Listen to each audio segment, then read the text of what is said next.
I greet you in Jesus' name and welcome you to this precious moment of God's Word. Yes, true messages are scarce in our days, but God has prepared His vessel, Apostle Bola Medino, the president of the Called Out Ministry, Alagbado, Lagos. This expository teaching of the Bible will enrich, lift, and heal lives today. So relax and be blessed as you listen to this message.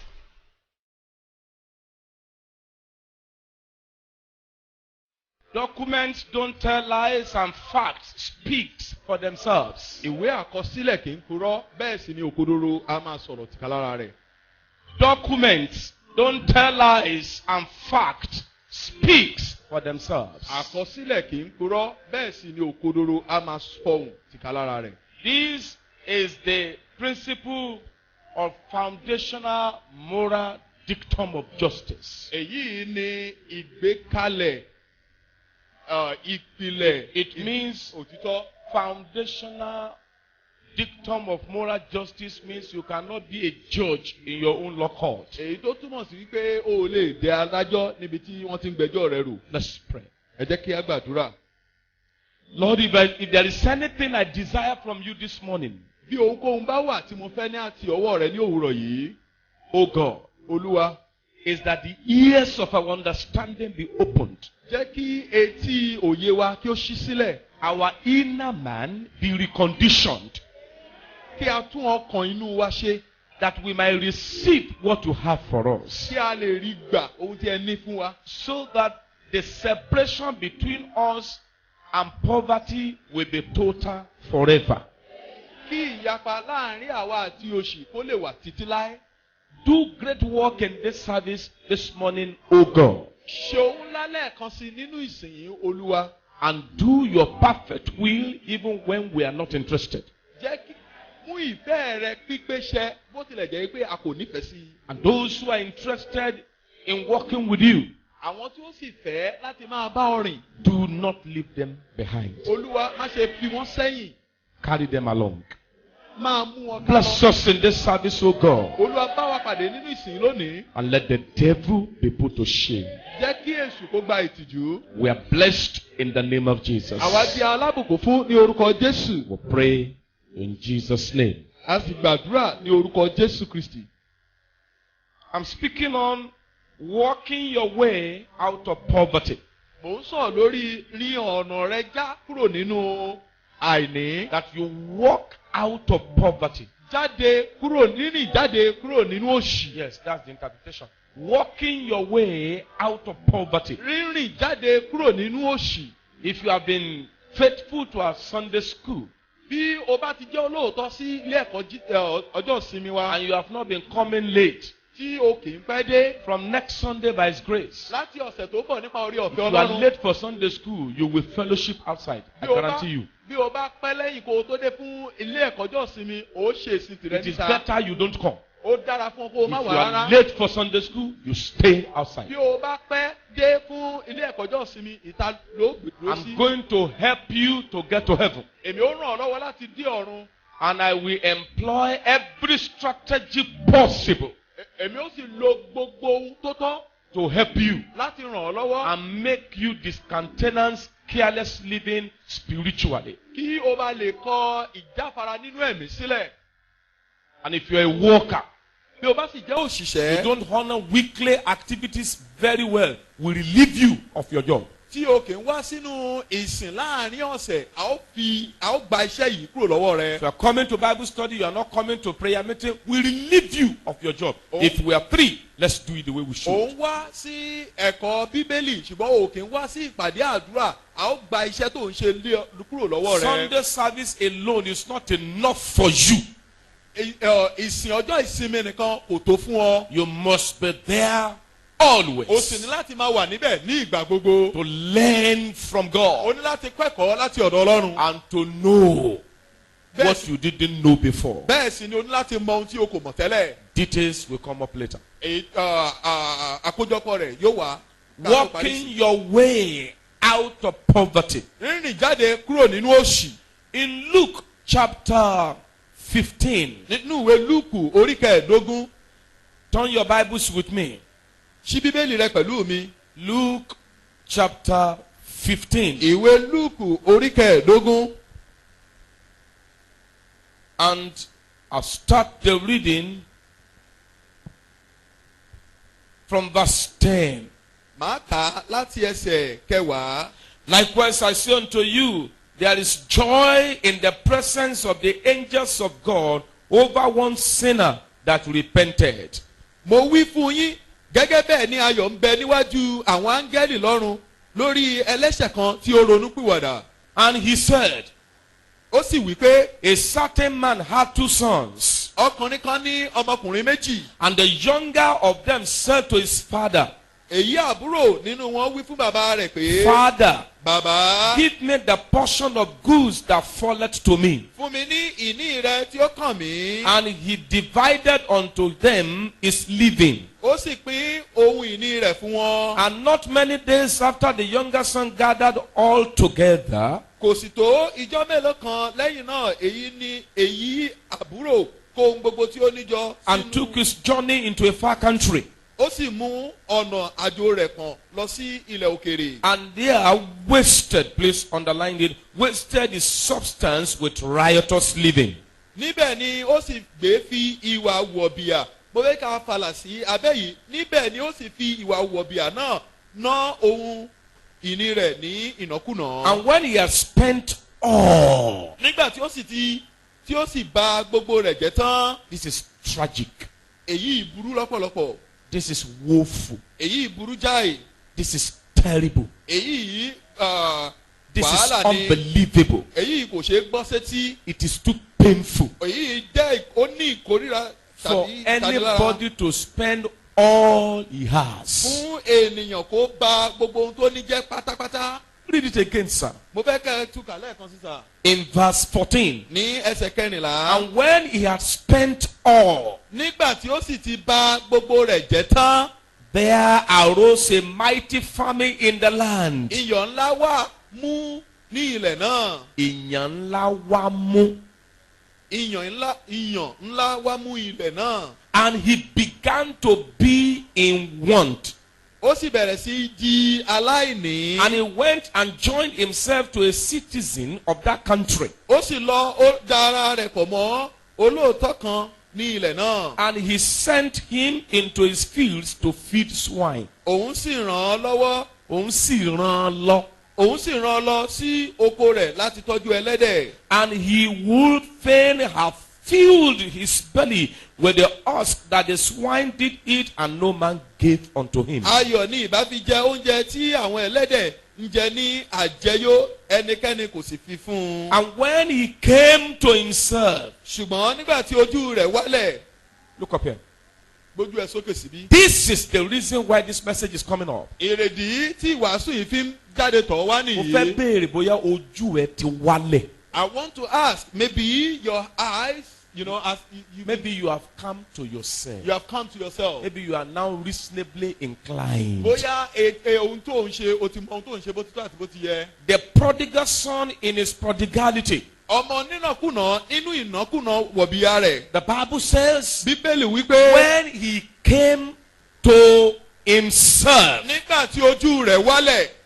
until you come back to yourself, àyàfi ìgbà tí ojú rẹ̀ bá wálẹ̀. God will never bless you. ọlọ́run kò lè bùkún ọ. You will still be trusting in your effort and the contact you are making with the wisdom and by the wisdom of man. ó sì máa gbàgbọ́ ó sì máa gbẹ́mi lé àwọn tó ti bá pàdé àti ọgbọ́n orí rẹ̀. Let's re-echo back to that verse of the ẹ scripture. jẹ́ ká tún ẹsẹ̀ bíbélì yìí kà lẹ́ẹ̀kan sí i. Verse 17. ẹsẹ̀ kẹtàdínlógún. And when he came to himself, ṣùgbọ́n nígbà tí ojú rẹ̀ wálẹ̀. there is no way you will come to yourself and certain decisions and steps will not be taken that will gear towards success in life. kò sí ìgbà tí ojú rẹ̀ yóò wálẹ̀ tí ó tún èrò ọkàn rẹ̀ pa tí ò ní gbé ìgbésẹ̀ èyí tí ó mú àṣeyọrí bá You ọ. will definitely reason the right way. Ó ronú bó ti tó àti bó ti yẹ. You will talk to yourself. Ó bá ara rẹ You will sọ̀rọ̀. know that I need to sit myself down and be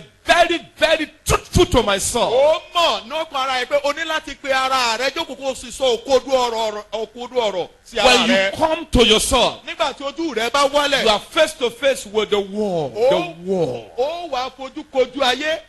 The world. The world. The Ó world. di. Amen. Àmín. When you come to yourself, Nígbà tí ojú rẹ bá wálẹ̀, everything in you comes alive. ohun gbogbo tí ń bẹ nínú rẹ yóò jí òjì. Even your fingers will begin to speak to you. Èékánná rẹ yóò bẹ̀rẹ̀ sí ní bá ọ And it sọ̀rọ̀. is then you understand your own body language better than anybody seeing you from afar. Ìgbà yẹn ní èdè ara rẹ yóò wá yí ọ ju bí ènìyàn ti ń wò ọ́ láti òde lọ. Read it again. Kà á lẹ́ẹ̀kan sí i. And when he came to himself, Ṣùgbọ́n nígbà tí ojú rẹ̀ wálẹ̀, he said, ó ní. Oh, I wish you would say something before God this morning. Èmi lérò pé ó lè sọ ohun kan níwájú Ọlọ́run ní òwúrọ̀ I yìí. wish that you are going to go for a good bargain with God this morning. Èrò mi ni pé ó lè bá Ọlọ́run dúnàdúrà bó ti tó àti bó ti yẹ. I wish that you will not allow today to pass you by until you are given all before God. Mo lérò pé o ò ní jẹ́ kí òní ó kọjá rẹ àyàfi tó o bá gba ohun gbogbo tí o fẹ́ ní ọwọ́ Ọlọ́run. He said, Ó ní. how many hired servants of my fathers have bread enough and to spare, and I perish with hunger? Àwọn alágbàṣe bàbá mi mélòó ni ó ní oúnjẹ àjẹyó àti àjẹtì èmi sì ń kún fún ebi nìyí. This is my pain. Èyí ni ìrora mi. That several unbelievers have what they like in the world, and believers are crawling and begging from them. Ìrora mi ni wípé àìkà ìmọye àwọn aláìgbàgbọ́ ni wọ́n ní ohun tí ọkàn wọn fẹ́ tí àwọn ọmọ Ọlọ́run tí wọ́n sì ń pòǹgbẹ ohun rere. Little wonder a particular notable politician in Nigeria will book an appointment with some general overseers on Sunday morning, knowing fully well that they ought to be in the church and feeding the flocks of God under them, but deliberately will say, come and meet me 9:30 in the morning. And when they come, he would delay them until 4:30 in the evening on Sunday. What could a general overseer be finding in the house of a politician is on Sunday morning by 9 a.m. if not for lack, impoverishment, want, famine, and hunger? Abálájọ tí ò fi yani lẹ́nu wípé àwọn olùdásílẹ̀ ìjọ jàǹkànjàǹkàn ní ọjọ́ ìsinmi ní olókìkí nínú àwọn olóṣèlú yóò pè wọ́n ní ọjọ́ ìsinmi pé wọ́n bá mi pàdé ní aago 9 nígbà tí wọ́n bá débẹ̀ ní aago 9 àárọ̀ kò ní tú wọn sílẹ̀ títí di aago 4 ìrọ̀lẹ́ sí 5. Kí ni ó fà á tí àwọn olùdarí àti àwọn olùdásílẹ̀ ìjọ yóò máa lọ ṣe ìpàdé pẹ̀lú olóṣèlú ní ọjọ́ ìsinmi bí kò ṣe wípé àìní òṣì gbọ́dọ̀ rọ́ṣọ èyí tó gbé wọn lẹ́wùwọ̀. If you don't listen to me this morning, Bí o kò bá tẹ́tí sí mi ní òwúrọ̀ yìí. in the next 10 years, you will still be on the same spot. Fún ọdún 10 sí ìgbà tí a wà yìí ojú kan ṣo náà ló sì wà. You just discovered that the people that used to sit beside you, they keep on rising, but you are going down. Ó wá ṣe àwárí pé gbogbo àwọn ènìyàn tó máa ń jókòó tì ọ́ wọ́n ti bẹ̀rẹ̀ sí ní dàgbàsókè ṣùgbọ́n ìwọ wà lójú kan o sì ń I'm rẹ̀ not yìí. talking about prayers alone. Èmi ò sọ lórí àdúrà nìkan I o. want to give you what you need to Mo fẹ́ fún ọ ní àwọn ohun tó ní láti ṣe. that will help you to walk your way out of poverty. Èyí tí ó ràn ọ́ lọ́wọ́ láti rìn jáde kúrò nínú òṣì. So many of you don't know that I'm aware of the situation around your life. Ọ̀pọ̀lọpọ̀ nínú yín ni o mọ̀ wípé mo mọ ohun tó ń là kọjá. And that's why God is bringing up the message again and again, Ìdí nìyí ni Ọlọ́run ṣe ń mú ìwàásù náà jáde lẹ́ẹ̀kan sí àti so lẹ́ẹ̀kan that sí. you can come back to yourself Kí ojú rẹ kí ó bá lè and wálẹ̀. you get annoyed with your situation Kí inú ipò tó ń là kọjá kó lè bí ọ sí. and become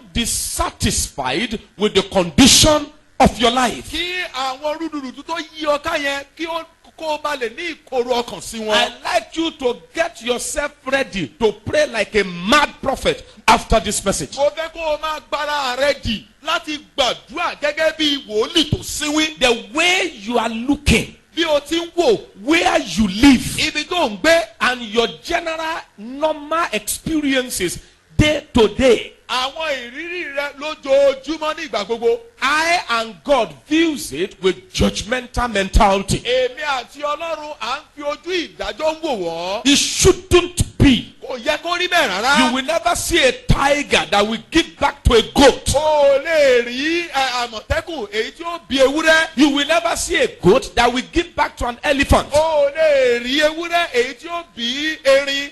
Put it in a modern day language according to the scriptures. ẹ jẹ́ ká gbé wá sí èdè òní gẹ́gẹ́ bí bíbélì ti fìdí rẹ̀ The múlẹ̀. Bible says bíbélì wípé trees begets its kind. irú igi a máa bígi. Come back to where we are reading. ẹ jẹ́ ká padà sí ẹsẹ̀ tá a ti ń kà. Verse 17 again. ẹsẹ̀ kẹtàdínlógún.